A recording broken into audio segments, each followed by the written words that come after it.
हुकूमत ने पेट्रोल और डीजल की कीमतों में इजाफे का ऐलान कर दिया। पेट्रोल की नई कीमत 137 रुपये 23 पैसे से बढ़कर 458 रुपये 40 पैसे हो गई।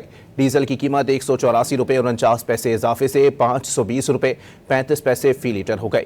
पेट्रोलियम मसनूआत की कीमतों में इजाफे का नोटिफिकेशन जारी कर दिया गया। इतलाक रात 12 बजे से हो गया। वजीर खजाना मोहम्मद औरंगजेब ने कहा कि हर माह 20 लीटर पेट्रोल पर मोटरसाइकिल के लिए 100 रुपये सब्सिडी दी जाएगी। आज जो फैसला किया गया वो ये है कि बैनुल अक़वामी मंडियों के मुताबिक पेट्रोल की कीमत के अंदर बढ़ावा करके नई कीमत जो है वो 458 रुपीज 40 पैसाज कल से लागू कर दी जाएगी।